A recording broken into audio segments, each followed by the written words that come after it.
Fuck Smack don't respect him. He only here because he got canned. Before that, we never seen his ass on the premises. So this is all I need to back up all the tracks and the evidence. The only reason you're here is because over there you don't have any relevance. You fucking waste of life. I should punch you in your fucking face right now. Number 8. Dizaster vs. Math Hoffa. So far, all the battles on this list have been resolved through the battle, and nothing else went kind of beyond that.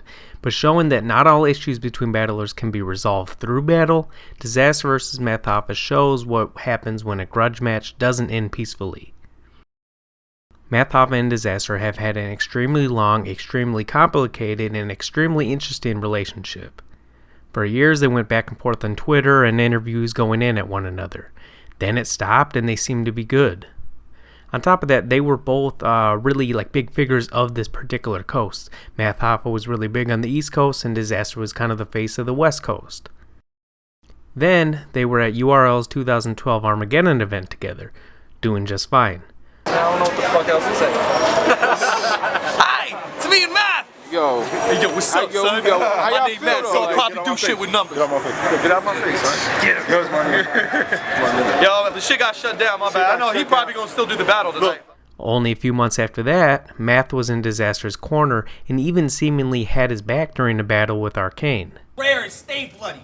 And you keep on trying to call me a fake gangster, but that's a massive misconception. Really, you're the fake gangster just trying to add to the... Alright, listen, you're the fake gangster just trying to add to the... What's up, homie? What's up, homie? What's up, nigga?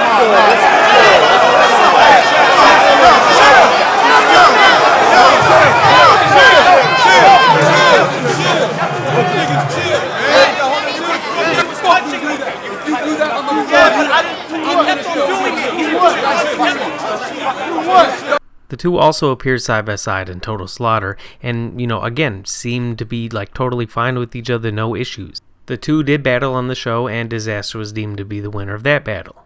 And even after that, at least publicly, everything seemed to be good between the two. Then it was back to the two having issues and airing them out publicly. Then the battle was finally set up. June 29, 2014, Battle of LA 5. The battle was 3 extremely tense, extremely personal rounds. And unlike others on this list, this battle unfortunately did not end peacefully.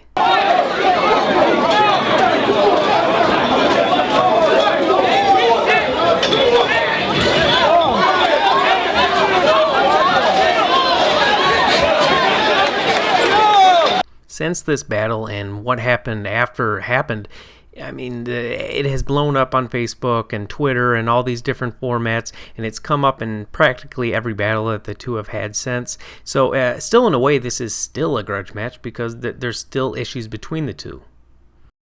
You came up off of nobodies. Smack.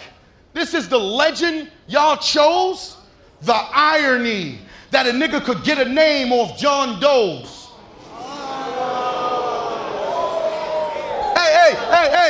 Hey, quick, give me 3 legendary battles you had on cam. Exactly, remains to be seen like fossils in museums.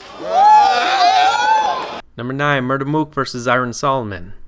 Despite being an extremely underwhelming battle when it actually went down, Murder Mook and Iron Solomon was a battle that fans have been asking for years, and there was a reason for this.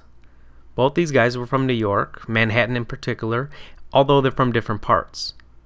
Due to the battlers being in the same area, they appeared in similar formats, including Smack DVD and Fight Club. They also crossed paths in many different areas. I give respect where it's due, but if your shit trash, I ain't fucking with it like a bitch with a thin ass.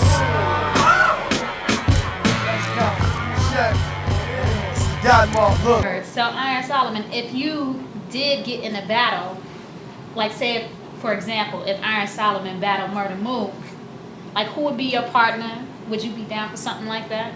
Mook don't want to with me.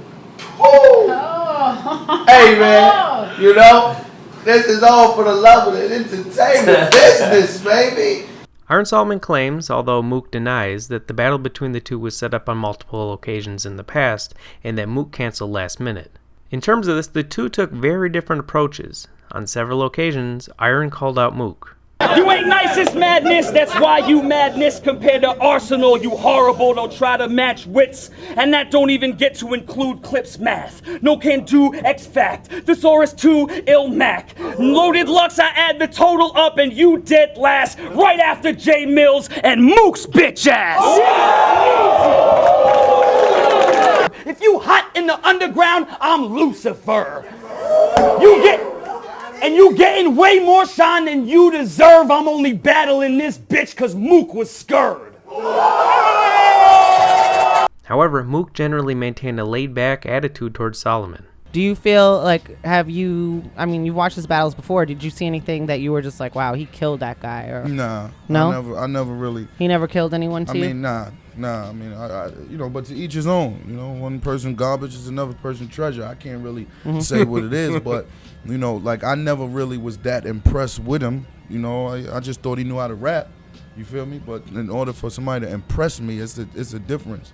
You know what I mean? Impressing me and then me being like, oh, Right. all right, cool, you know how to rap. Right. So nothing ever really impressed me about him.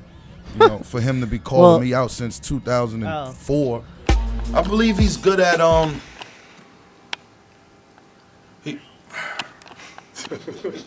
he's good at he's a funny guy. He's funny. The idea for the battle was relayed from Chico and Beasley to Poison Pen, who acted as an intermediary between the two. The battle eventually did occur on URL Summer Madness 2 in 2012. The battle was highly personal and lived up to the Grudge in that respect. However, it was generally agreed by fans that the battle was not that great. Following the battle, Iron Solomon disappeared for several years, although he eventually returned, and Mook only battled once since then. Let's get this shit clear. I would have shot you myself, but I know you phony. Had the nerve to speak on my mom's death like you know the story. I crack your melon, then send parts of your skeleton to who you boning, homie. Know your rollie. I provide niggas. I'm bamboo strapped. I don't speak, cause I know the witnesses gonna tell them everything they need once my hand go back. Number 10, TRex vs. Hadice. With a population around 300,000, most of whom are not rappers or battle rappers, Harlem is not that large of a place. So if you are a battle rapper from Harlem, you at the very least interact with other battlers from Harlem.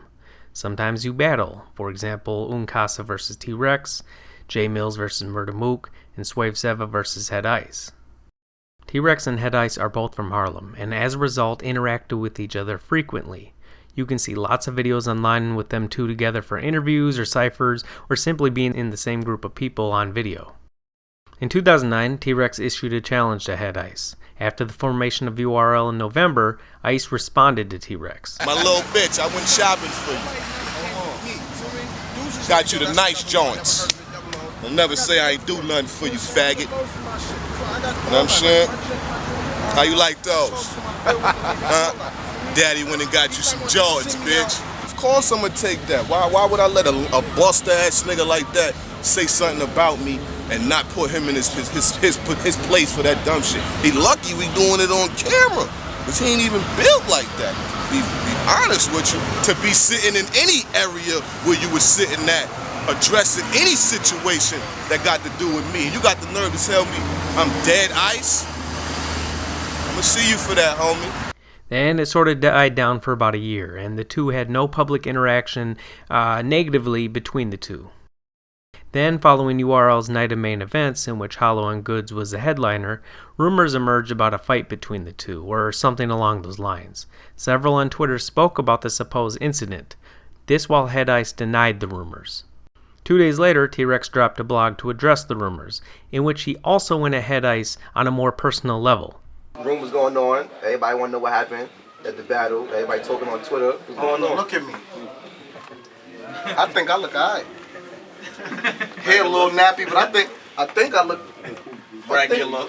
I think I look alright, man. These niggas with this fucking Twitter talk, man. These niggas be illin', man. Millie, that ain't real on your behalf. I'm not gonna say your name, but you know the only 40-year-old nigga that rap. A nigga that finally got his own place at 40 because he inherited it from his mother's tragic death. Rest in peace to her, clown ass nigga. Hadice responded a few days later with a blog of his own, which is arguably one of the most interesting vlogs in battle rap history. Rumors. Some true, some false. How could you tell if it's false if it got truth in it? Or if it's truth if it got false in it? I'll let you decide. Rumors. Same shit, different toilet paper though. If you wake up in the middle of the night and feel like it's daytime, that's only because it's daytime whenever you in the middle of the night. This supposed beef between the two didn't continue, at least publicly, but it was routinely mentioned to Rex during his battles and by fans in general. You see, I usually cross my T's, make sure I dotted my I's. But in this case, all I gotta do is cross T, cause Hadice already dotted his I's. And you better drink it and eat the ice when you finish. If not, I'm gonna make sure you meet with ice when you finish. The battle was eventually set up to be a one-rounder between TRex and Hadice on Queen's Flip's Quiet Room Battles. In an interview in Vlad TV, Hadice said that he wanted to do the battle so Rex could have a chance to clarify that it wasn't him who hit Ice, and frankly it bothered him that people were continuing that rumor. During the battle, the two battlers took very different approaches. Hadice directly responded to several comments that Rex had made about him in the past, and said that he had called off an attack on Rex. He also accused Rex of sending dick pics to his godsister. Rex, on the other hand, really just focused on rapping.